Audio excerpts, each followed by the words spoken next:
dreamers who decided to stop by Dawn Dares to Dream today to see what we're all about. Well, let me take a second to let you know what my purpose is here at Dawn Dares to Dream. My goal here is to help inspire and motivate adults to dream again. As we go through life and take on the different roles, we tend to put our dreams on the back burner. And my goal here is to help you pick those dreams back up and pursue them. Well, dreamers, guess what we're making today? Guess what we're making today? Can you guess? Can you guess? Can you guess? Okay, well, let me tell you. We are going to make homemade marinara sauce, tomato sauce, however you'd like to call it. But that's what we're going to do. And I'm going to top fusilli, the long fusilli pasta, with the marinara sauce and the hot, spicy Italian sausage. So let me tell you what's going to go on this dish today. So the star of the show are these canned tomatoes. The next ingredient that's going to be the star of the show is going to be fresh basil and then fresh oregano as well. And that's all going in the sauce along with fresh onion and garlic that we're going to saute up in a pan. We're going to saute them with the extra virgin olive oil, and we're going to season that up with my Himalayan rock salt, you know I love it, and black pepper. Now this is the pasta that I chose to use today. I really like this brand of pasta a lot, and I wanted something different, something more visual. That's why I chose the fusilli. And of course, the hot or spicy Italian sausage. This is just a store brand. You can use whatever brand of sausage that you prefer. So let's get started. Well, to start off, I have the pot of water boiling for the pasta on the stove. Speaking of that, let me open the bag so when it comes time to take the pasta out, I can do that rather quickly. But let me show you what this pasta looks like. See, it's the long fusilli pasta. I thought it was so cute I had to use it. So we're gonna stick this over here so when the water boils, I can go ahead and drop it right in the pot. I'm gonna start off by mincing some garlic as usual. It seems like I'm always mincing garlic. Now, we do have our special topic today that I want to discuss, and this particular topic is near and dear to my heart because it's about employment and kind of how to keep your job. I like to think I'm an expert at keeping my job. I've lost my job once, and it really wasn't my fault. I think she just got annoyed with me. And then the second time was because they eliminated all of the IT professionals on staff, and I was one of them. But other than that, I've never been let go. I've always kept my jobs until I no longer wanted to be employed. That being said, today we're going to talk about how to be the new member of a pre-existing team. And the reason why this is important, in corporate America, lots of times people do what they call temp to hire or contract to hire. And with both of those, you are employed for 30 to 90 days as a temporary employee or as a contract employee. And what the employer is doing is they're evaluating your performance over that 30 to 90 day period to decide whether or not they want to hire you on as a direct hire or permanent hire to the company. Now, it's important to know things that you need to do and how you need to act and how you need to behave in order to be hired on as a permanent member. And that's what this video is all about. I'm going to give you around 7 key elements that are going to explain to you what you can do so that you can solidify your position within that 30 to 90 day period. So we're going to start off, like I said before, by smashing this garlic and then mincing the garlic. Then we're going to heat up some of the extra virgin olive oil in the pan over there on the stove. We're going to heat it up, and we are going to add in the minced garlic, and then we're gonna chop some onion that we're gonna add in as well. So the first tip in solidifying yourself as a new member of the team is to understand who the leader of the pack is. And when I say that, the pack, I'm talking about the team you're going to be working with. Who's the actual leader of the team? And no, it's not your direct supervisor. That individual is going to come in maybe weekly, maybe sometimes during parts of the day to observe what you guys are doing, to redirect you if needed. But the people that you work with daily, hour upon hour, those people, one of those individuals on your team is the leader of the pack, I like to say. And basically, they're the individual that the team looks to for advice on how to do things or how to handle a conflict, maybe before they actually go to their direct supervisor. So you want to try to figure out who is this individual.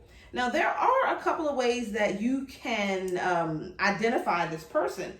Lots of times this person has been on the team the longest. So you want to find out from the team, how long have they all been on the team? Usually the person who's been on the team the longest is the leader of the pack. Now we're going to go ahead and mince this all up. Chop, chop, chop. Gotta get this all going. So now we're going to chop up this onion. And one way to identify the person, they may be the person who is there the longest. They may be the leader of the pack.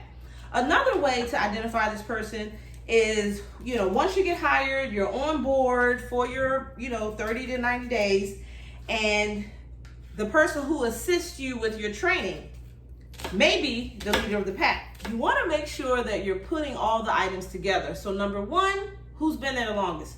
Number two, who's helping you with your training? And number three, who are the other team members looking to when they need assistance with something? So who is the default leader in the absence of your direct supervisor? So that's just key number one. Once you identify who the leader of the pack is, you want to respect that leader or pay homage to that particular person. So when you have questions or anything, that's the first person you want to go to and let them know if they're not the one who has the answer, can you place me in touch with the person who is? So that's how you show respect for, we're going to call them the leader of the pack. Now remember, the leader of the pack may have all three of those qualities or maybe a couple of those qualities, but they're going to have more than one if they're the leader of the pack. And the reason why you want to make sure that the leader of the pack is someone that you are paying your respects to is because they kind of sway the team on the different directions they may go when it comes to evaluating your performance. So if they like you a lot and they feel like you're doing a great job, the rest of the team will probably fall in line because remember, they're the leader of the pack and the pack is going to think like their leader. Because your direct supervisor is not going to be working with you every day. So they're not going to know what is going on. They are going to rely on what the team says. We are going to pour the extra virgin olive oil into the pan, get that heated, and then we're going to take the onion and the garlic and place it in the pan and kind of sweat the onion and the garlic a little bit. We do not want to burn our garlic, so we're going to keep the heat on medium to low. And while that's cooking, I'm going to pull off the leaves of the oregano and we're going to chop those up because we're going to get these ready and prepared for the sauce. The next thing we're going to do is pull the basil apart and chop that up and get that ready for the sauce as well. The oregano is going to cook in with the tomatoes, and the basil we're going to place in the sauce at the end. So now we're going to go ahead while we're waiting for the oil to heat and pull off some of this fresh oregano.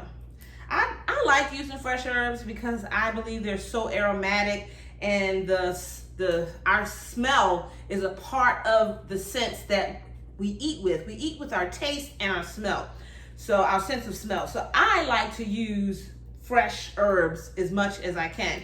Now, if you don't have fresh herbs because you're just making this from items that are in your pantry, you probably have dried oregano and you could use that as well. So now we're going to move on to the key element number 2 in how to be a member of a new team. You are going to have questions about your job and what you're doing day to day. And what needs to occur is you need to be organized about how you're going to ask these questions. Remember, everyone else has a job to do, and their job isn't to stop to answer your questions every 5 seconds.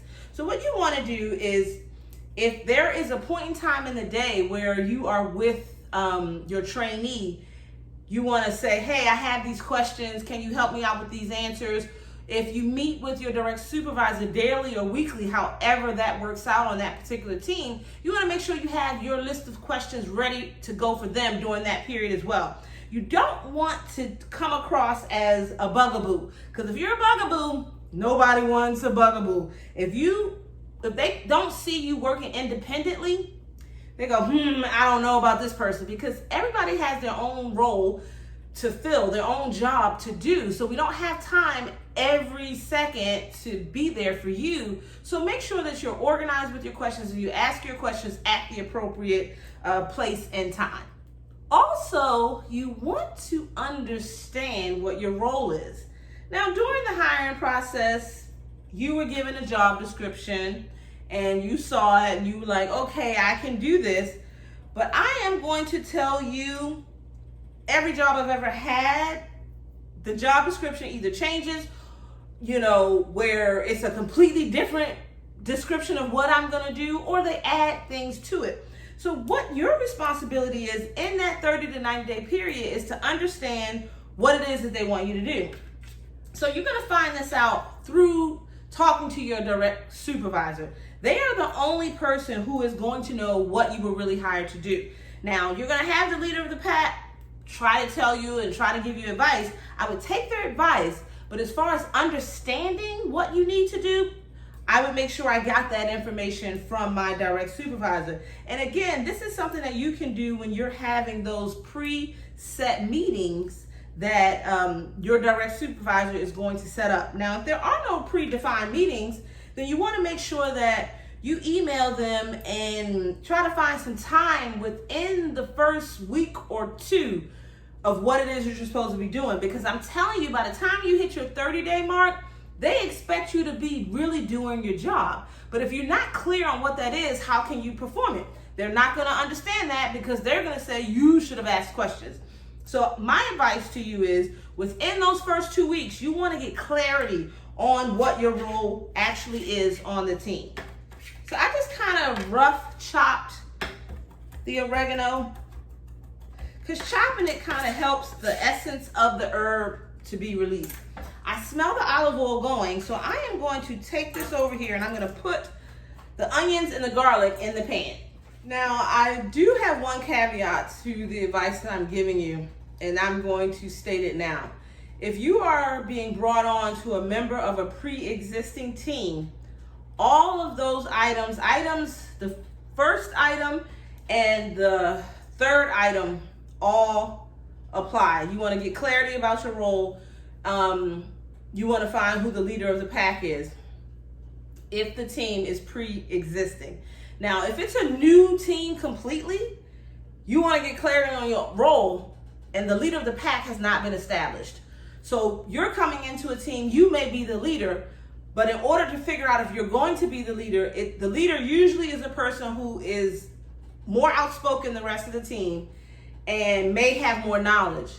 But you still may have less knowledge and be more outspoken, and you could be the leader of the team. So you're trying to figure that out if the team is completely new, the department never existed before.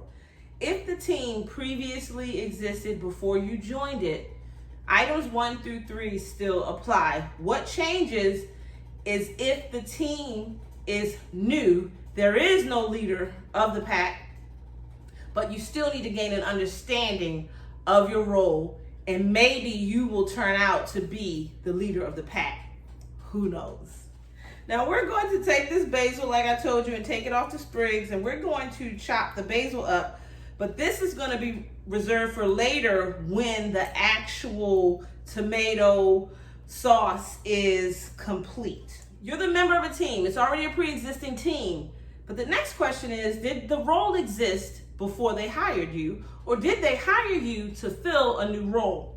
Now, if the role existed before they hired you, what you want to do is find out what happened to the person prior to you. Why did they leave? Did they move on within the company? Did they get a better job? Did they have any personal conflicts? You want to find out the tea on what happened, because the same thing that affected them and had them leave could happen to you. So there is nothing wrong with trying to find out the history of the role that you have now fulfilled. And what you do is, once you have found out what it is, you need to take that information and use it to your advantage. So whatever they disliked about the person and maybe got the person fired, you want to make sure you don't do. Or the things that they enjoyed about the person and they liked how they did their role, you want to make sure you pick some of those things up and ask additional questions about that. Now, there is another situation. You could be a part of the role didn't exist before. They created a new role and they hired you because they felt like you would be a good fit. Now, in that scenario, the best thing you can do is figure out, why did they need a new role? What happened and what was missing on the team? What elements were missing that you needed this role? Because they think you can fill it, but you don't know exactly what those elements are. So ask them, hey, so what happened on the team that you found out you were deficient and you needed a new person? Find out all of that information, gather that, and make sure that you tailor what you do to the needs that they currently have.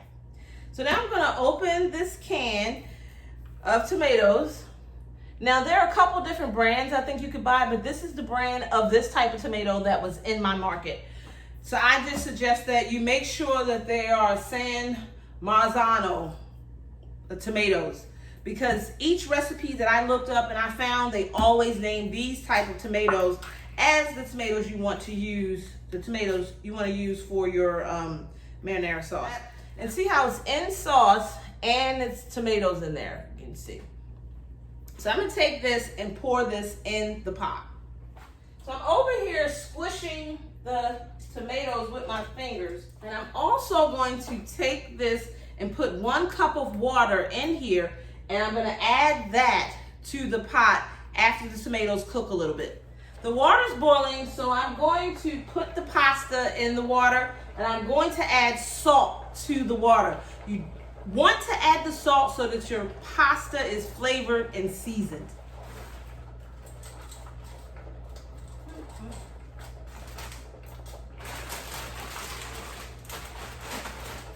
There we go. So you want to make sure that you always start your pasta water prior to you beginning.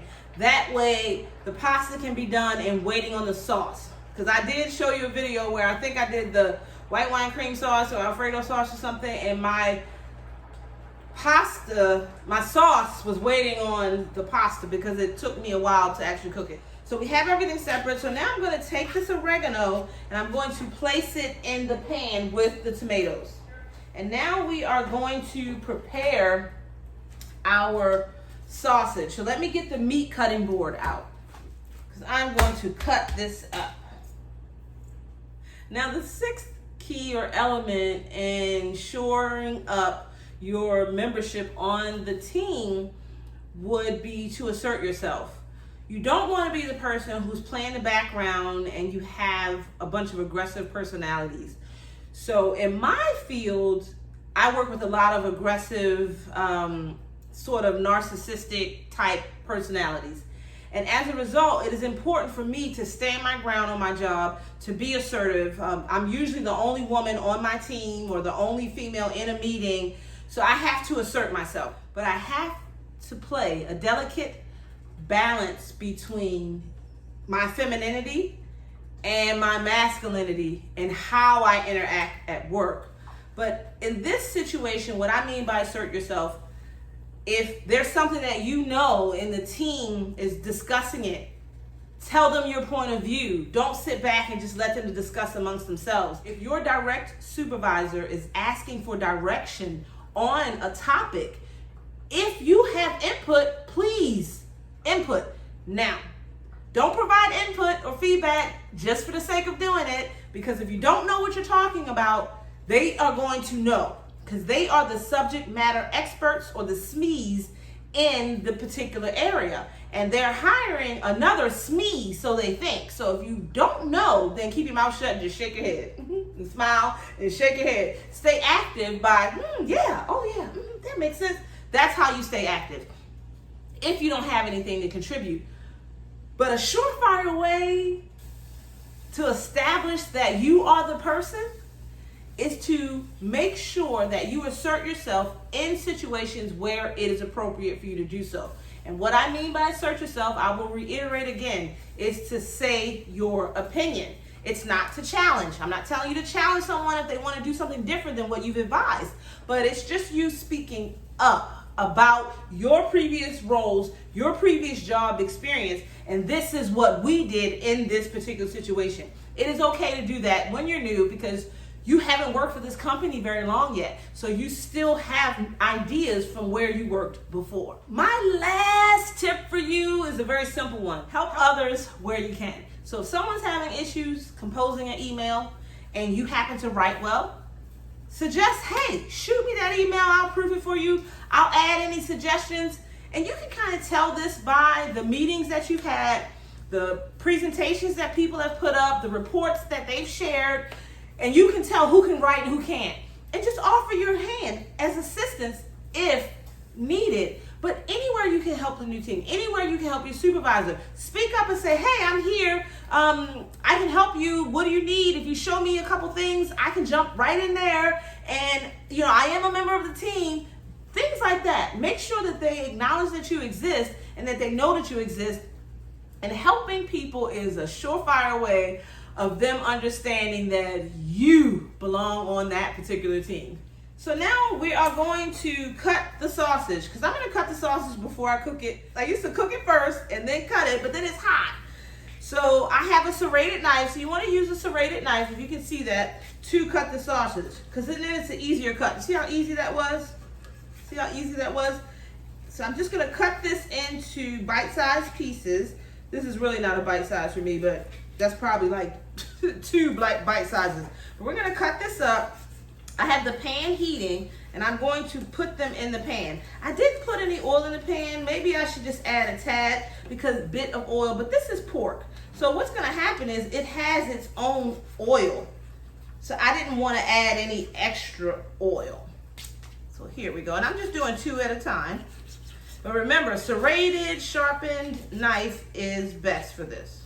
Otherwise, if I use this knife, I may push a lot of the sausage out of the casing. And I want to keep it in the casing for a presentation. But if you don't want to keep it in the casing for a presentation, then you can just purchase the hot sausage outside of the casing. You don't have to purchase it this way.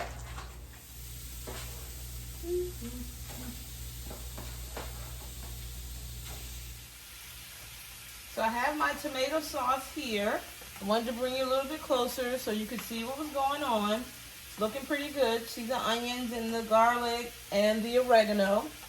And we're just going to let that continue to simmer. It's on medium heat. And over here in the corner, over here we have the spicy Italian sausage. So I'm going to let it brown completely on one side, and then I'll turn them over. And the pasta is almost done. It's boiling over here. Just wanted to let you see what was going on. As you can see, I placed the basil on top, and I'm letting it sit there so its flavor can get in the pasta. After I add the cheese, I will stir it in. So the cheese that I grated, just gonna sprinkle it.